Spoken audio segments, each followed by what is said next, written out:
Good morning, I'm Brian Reagan. This is Tyler Kelly. welcome you to Mornings with Brian and Tyler.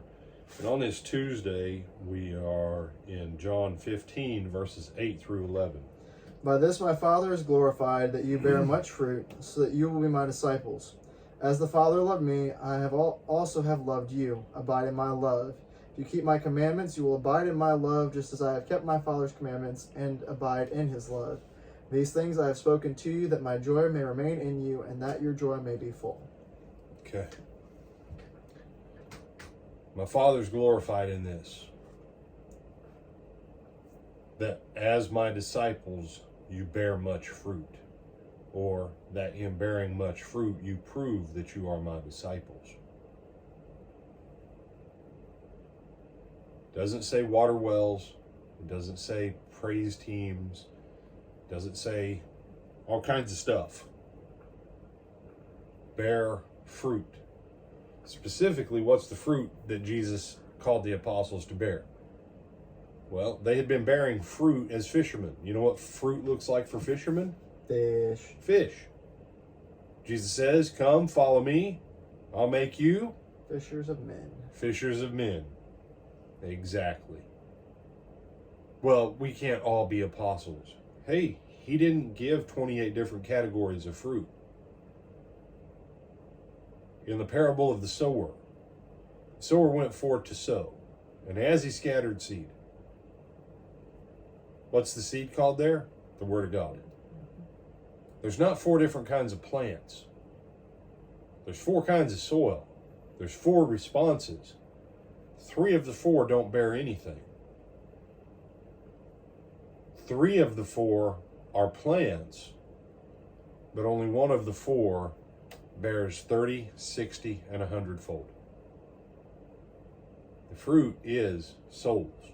Ultimately, that is the number 1 fruit of the children of God, is the increase in souls harvested.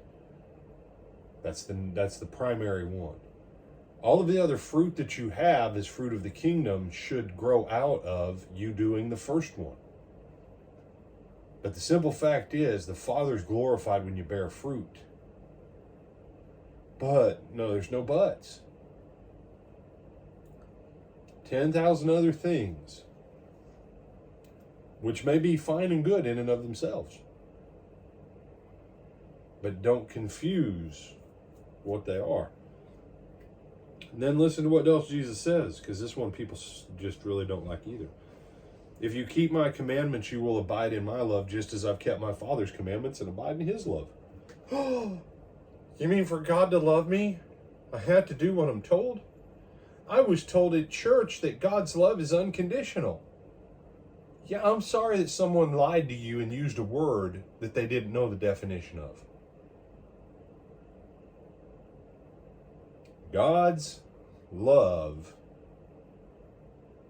is not preconditioned on us.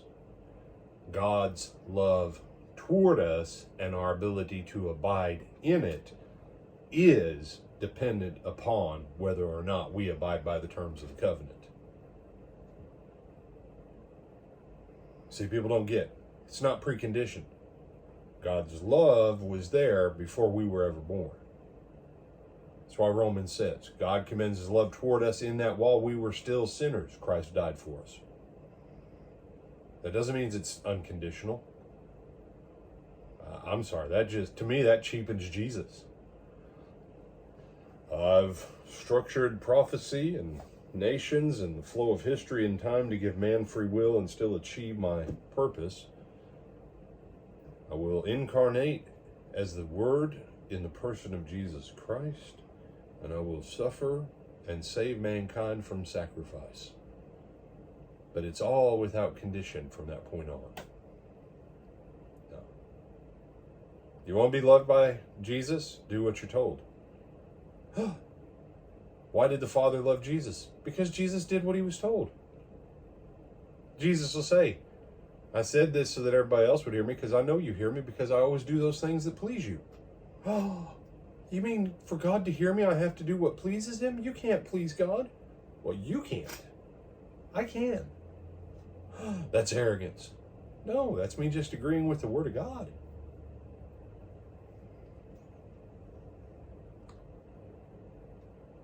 You know why the Christian life isn't very joyful? And I'm talking biblical joy, not phony endorphin release, emotional manipulation that most denominations are manipulating and playing on people's ignorance.